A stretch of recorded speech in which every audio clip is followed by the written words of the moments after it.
Bismillahirrahmanirrahim. Assalamualaikum warahmatullahi wabarakatuh. Waalaikumsalam warahmatullahi wabarakatuh. Alhamdulillahi wa kafa wassalatu wassalamu ala nabiyil mustafa wa ala alihi wa sahbihi ahli safa wal wafa, amma ba'du.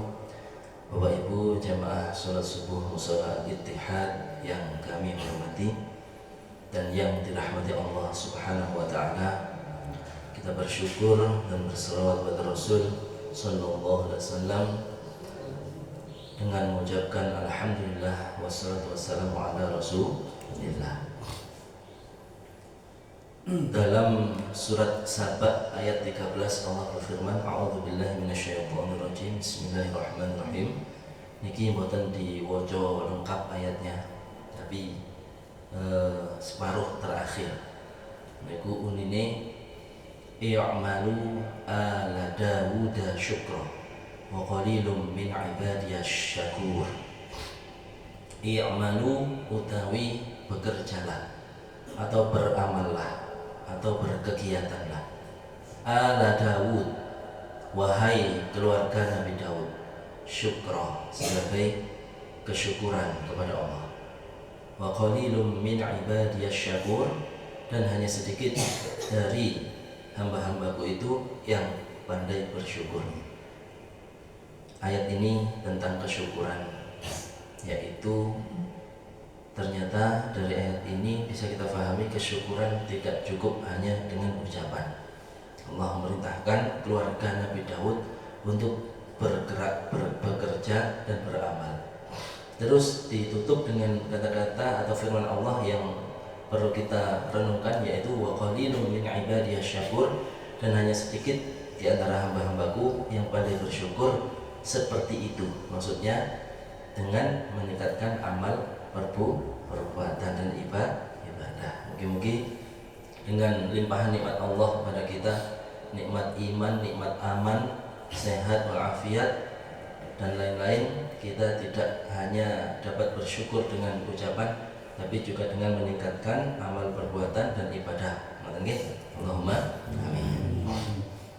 Baik Bapak Ibu yang dimuliakan Allah Subhanahu wa taala, pada pertemuan sebelumnya Riki sudah masuk bab baru, bab sidqi, bab sidq. As-sidq jika artinya pun kejujuran. Kemudian sudah membaca beberapa ayat yang menyatakan keutamaan kejujuran dan orang-orang yang jujur. Di sini kita insya Allah akan masuk satu hadis. Hadis pertama di bab as-sidqi, yakniku Ani bin Mas'ud radhiyallahu anhu, dari seorang sahabat namanya Abdullah bin Mas'ud radhiyallahu anhu, Allah ridho terhadapnya.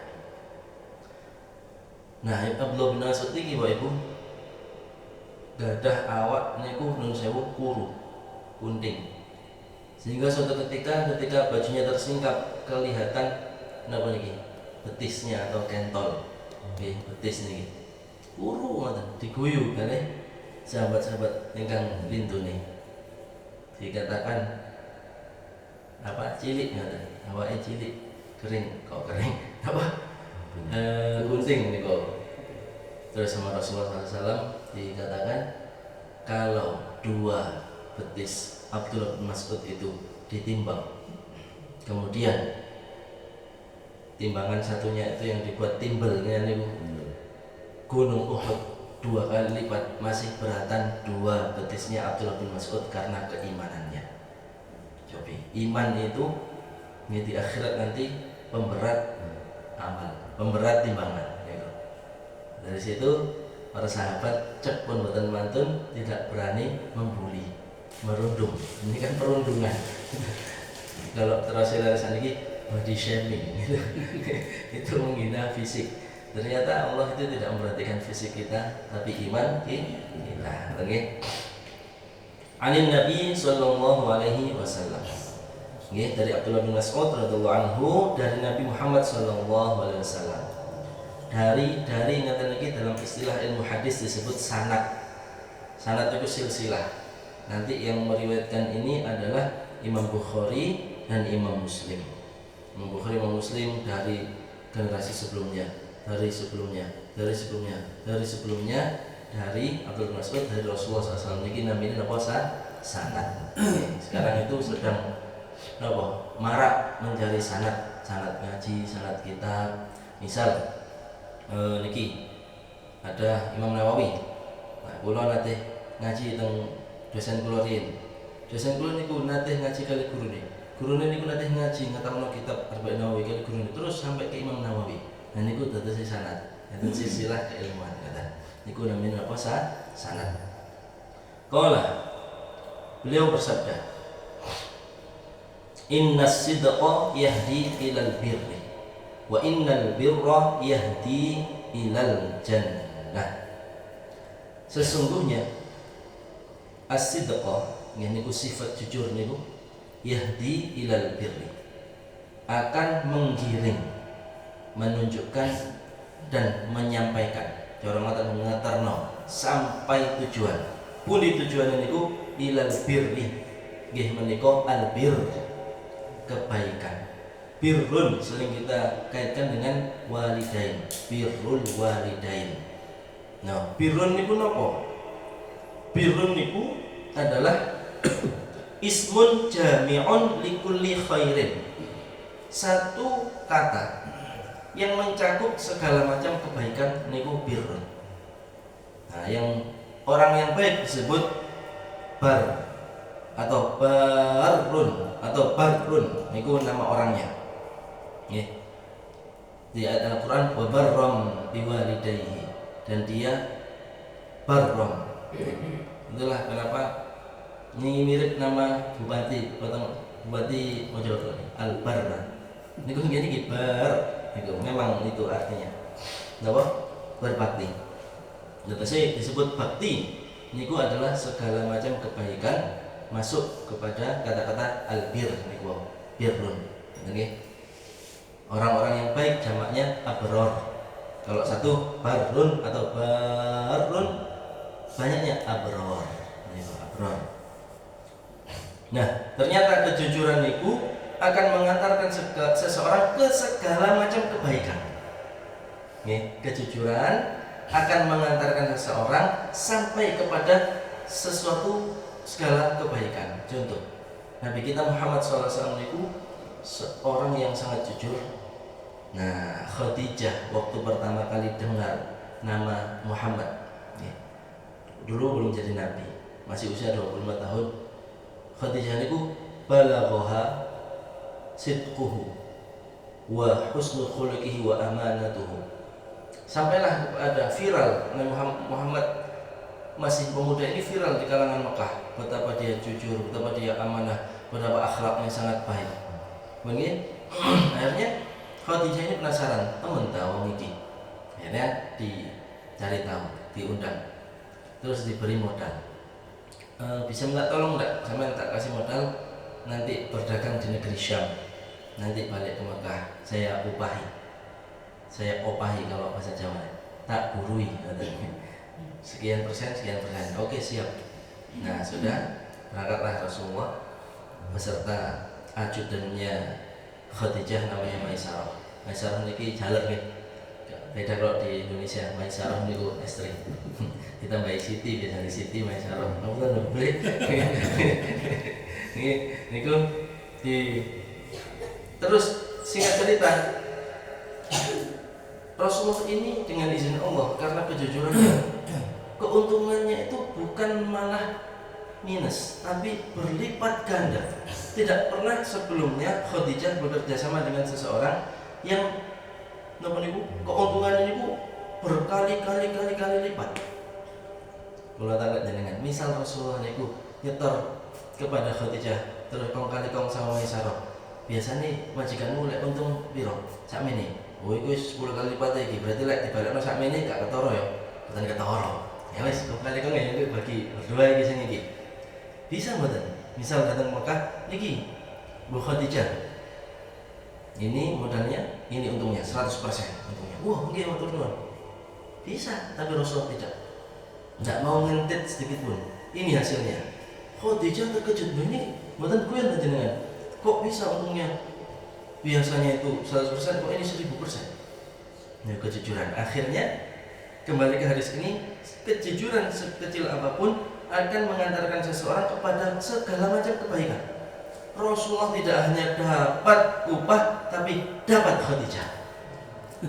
Loh nggih. Khadijah akhirnya napa? Dahsyatan lahu. Terkagum-kagum. Akhirnya napa? Aradat nafsaha zaujatan lahu. Kalau dalam kitab-kitab sejarah itu, dia menawarkan diri untuk dipersunting menjadi istri. Akhirnya, tapi nggih Khadijah niku orang yang terhormat, tidak langsung memulai dengan sendirinya. Mas, gelem tak mbak aku mana? Ngirim soti kota, arsalat soti kota, namanya itu Nafisah binti Munayyah. Sah Nafisah kalau kanca kuplek tolong sampai nona Muhammad sah aku seneng. Gelem wong mbak aku. Bojo mana? Coba nggih. Berarti kejujuran itu napa? Ini contoh kejujuran itu mengantarkan seseorang kepada segala macam kebaikan. Napa mawon, Bun? Embuh rezeki ini, embuh kesehatane, embuh nama baiknya, embuh niku wis macam-macam. Terus pun sampai terdorong atau tertarik untuk tidak jujur. Niku sing kenging mriki dhewe, sing rugi mriki dhewe. Wa innal birra yahdi ilal jannah. Dan sesungguhnya kebaikan itu akan mengantarkan seseorang ke surga. Mana? Runutane ngoten. Surga, kunci surga itu kebaikan, kunci kebaikan itu kejujuran. Dados tiyang ingkang purun sampai ke pintu surga, kuncinya adalah kejujuran. Nah, kejujuran niki di pertemuan sebelumnya sudah kita bahas. Maksud sidq ini tidak hanya jujur dalam berkata, tapi juga jujur dalam keimanan. Artinya kalau kita la ilaha illallah Muhammadur Rasulullah, maka perbuatan kita juga menggambarkan atau perbuatan kita mencerminkan itu. Tidak kita bersyahadat asyhadu an la ilaha illallah, tapi ternyata dalam kehidupan, dalam prakteknya kita syirik. Kita menyekutukan Allah. Na'udzubillah, tsumma na'udzubillah. Ini jujur. Jadi kita jujur pada diri kita bahwa antara keimanan dan ada antara yang diimani dan yang dilaksanakan di dalam kehidupan selaras. Misalnya seseorang, kamu yakin dan percaya bahwa Allah itu ada? Iya, yakin. Kamu yakin dan percaya bahwa sholat yang waktu itu wajib? Iya, yakin, saya percaya dan saya tahu itu. Tiba-tiba buatan dalam prakteknya tidak mencerminkan itu, berarti tidak termasuk sidq. Jadi sidq tidak hanya kesesuaian antara kebenaran dengan apa yang disampaikan, dengan kebenaran, tapi juga apa yang diyakini dan diimani dengan apa yang dia lakukan. Wa innar rajula la yasduqu hatta yuktaba 'indallahi siddiqan. Dan sungguh seseorang itu kalau benar-benar jujur, senantiasa berusaha jujur, hatta yuktaba 'indallahi siddiqan. Dia akan dikategorikan oleh Allah di dalam kategori golongan hamba-hambanya yang siddiq. Siddiq itu sangat jujur. Abu Bakar As-Siddiq, seorang yang membenarkan kebenaran. Ngono ya ngono. Contoh waktu itu Abu Bakar As-Siddiq didatangi kafir Quraisy, mau dihina. Abu Bakar, wis seru kabar terupdate. Apa? Temanmu ini yang dimaksud itu Nabi Muhammad. Tambah hari tambah gila. Nah, maksudnya apa? Kami ini kalau perdagangan, dan kamu juga tahu dan Muhammad juga tahu, kalau berdagang ke negeri Syam, terutama ke daerah Palestina, itu perlu waktu 1 bulan berangkat, balik lagi 1 bulan. Total berapa Abu Bakar? Ya 2 bulan PP. Nah, koncomu ngomong mambengi mana tekan Palestina, isu wis tekan Mekah, iku gak miring ta? Gak nun sewu nih, gak gendeng ta? Abu Bakar bilang, nah jangankan kayak gitu, yang lebih mustahil dari itu, saya orang pertama kali yang membenarkan ucapannya. Itu disebut siddiq. Siddiq. Jadi apa, kepercayaannya itu penuh, jujur, membenarkan ini, tidak meragukan Rasulullah Muhammad SAW, termasuk siddiq juga. Misal kita Rasulullah bersabda apa, kita membenarkan dan kita mengikuti kebenaran itu, termasuk siddiq juga. Disebut oleh Allah, dicatat oleh Allah menjadi hambanya yang siddiqan. Menikah hamba yang sangat jujur. Sebaliknya Rasulullah SAW itu sering, atau di dalam ayat Al-Quran juga sering Allah SWT berfirman, mantun dikatakan api, dikatakan elek, atau sebaliknya mantun dikatakan elek, dikatakan api. Ini tujuannya apa? Nah, ada satu kaidah berbunyi wabil abdadi yattadihul asya. Kalau sesuatu itu digandengkan, sesuatu yang berbanding, itu akan semakin mudah memahami sesuatu. Misal untuk memahamkan anak kecil, ini air dingin, ini air hangat. Misal belum paham panas dan dingin itu gimana sih Bu? Pegangan ini, pegang ini. Apa ini Bu namanya? Ini panas. Oh, ini pegang. Oh, adem. Sudah paham, tidak perlu dikatakan pokoknya adem itu, ini panas itu, kipas-kipas semua. Nah sama dalam hadis ini Rasulullah langsung menyatakan sebaliknya, biar umatnya itu langsung paham, pemahamannya cakep.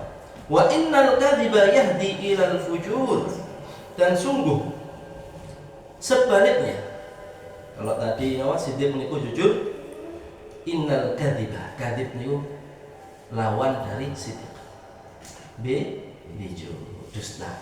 Nggih. Disebut al-kadzib niku adalah diddus sidqi, lawan kata napa?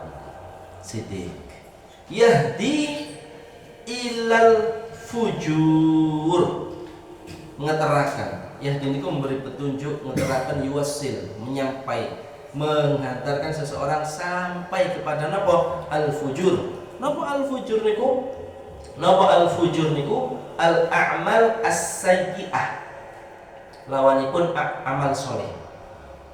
Jadi sekecil apapun ketidakjujuran akan membiasakan seseorang berbuat atau berkata yang tidak benar, keburukan. Contoh sederhana, Rasulullah niku nate seseorang, ada seorang pemuda yang baru masuk Islam, terus nun sewu, kadang sholat kadang boten, terus dipanggil, kamu serius tak enggak ini Islamnya? Nggih serius. Ya wis, hal tu'ahiduni ala tarkil kadhibi, janji sama aku enggak boleh dusta. Oh siap, gampang itu Rasul, gampang, saya siap untuk enggak berdusta. Oke siap, ya wis kono pun benjingnya teko, ya mau sholat. Loh, ini janji kok lebih cuy, betul belum juga sholat plus 5 waktu. Nah, akhirnya lama-lama karena dia jujur, dia rene. Ayo wis, kak mejuk yo, jam mejuk, ngajak nanti sholat bapak yang gini. Masih ada sholat ini, masih bolong-bolong. Besok tanya, ya boleh sehat. Wis sholat dinaiki 5 waktu.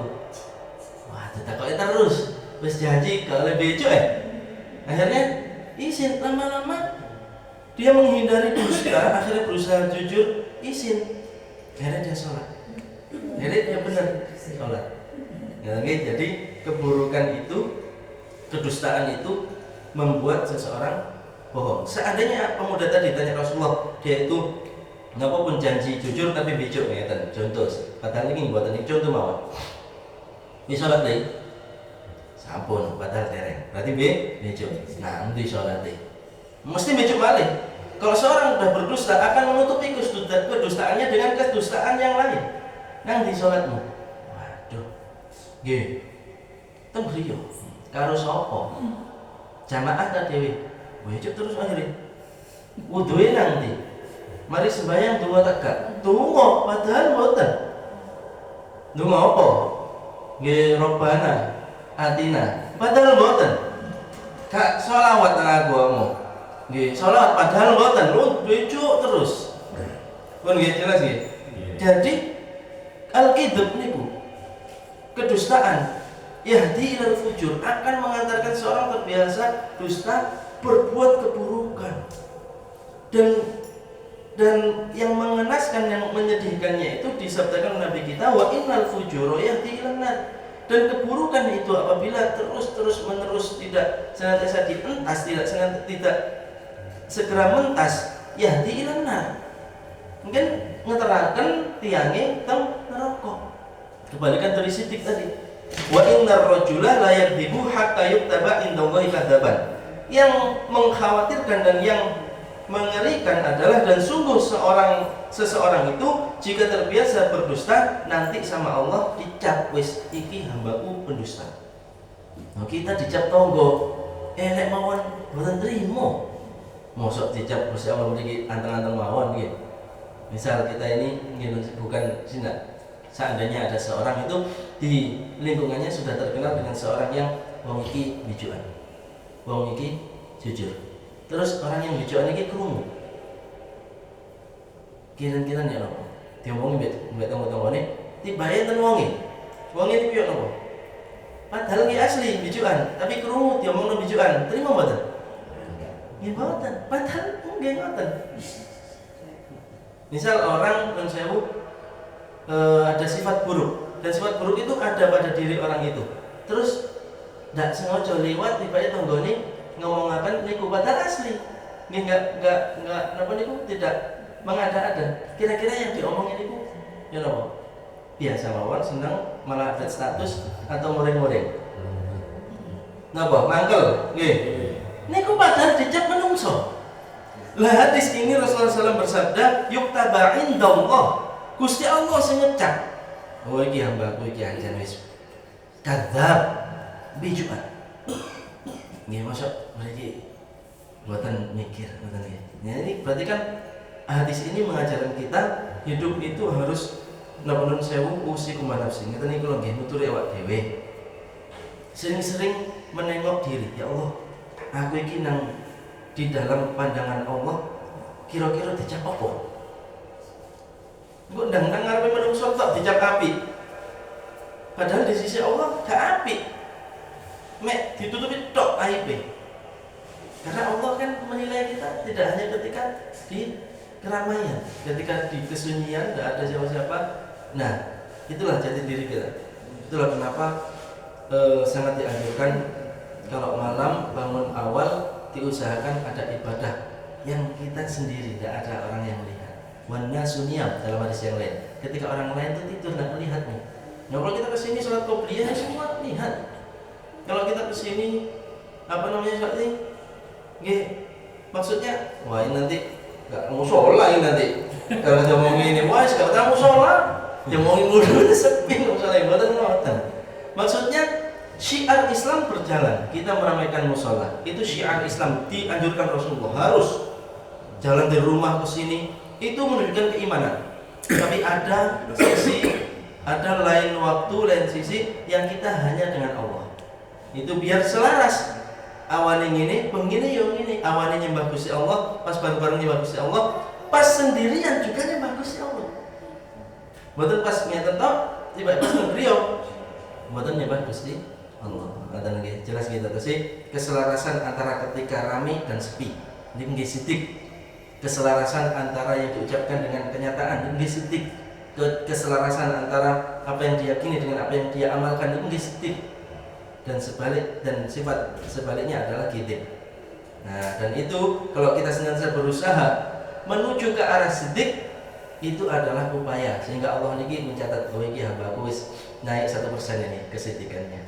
Ini ada catatan. Ini juga menunjukkan bahwa di sisi Allah itu ada catatan, yaitu dibantu oleh malaikat. Bukan berarti Allah bukan mampu, bukan semrap. Memang itu iman kita. Allah yang menyatakan bahwa Allah itu memiliki para malaikat. Dan ini hadis riwayat Imam Bukhari dan Muslim yang menganjurkan kita sangat agar kita berlaku jujur, karena dia adalah sebab segala kebaikan, dan menghindarkan kita dan mengingatkan kita agar menghindari sifat kidib, yaitu dusta, karena dia adalah kunci segala keburukan.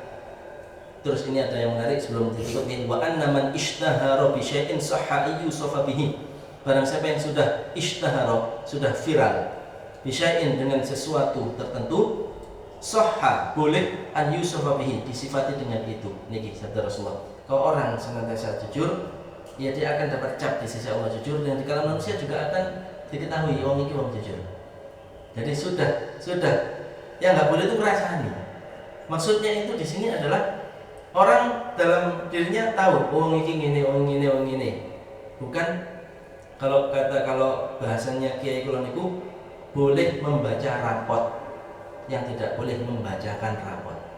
Baca rapot kita tuh misal tentang nilai orang ini itu untuk berinteraksi harus paham orang itu seperti apa. Oh ini aku kudu ini, oh ini aku kudu ini, oh ini bijuan kudu hati-hati mbek orang ini. Itu boleh. Yang tidak boleh itu membacakannya. Tak kandani wong iku lho ngene. Tak kandani wong iku ojo mbek wong iku ngene. Itu tidak boleh. Nggih, kecuali keadaan yang mengharuskan, misal dalam pengadilan. Pengadilan itu kan podo buka-buka semua. Mana buktinya, mana saksinya? Dia orang seperti itu boleh untuk mencari kebenaran. Kalau tidak ada urusan, tidak ada ini, itu tidak boleh namanya riba.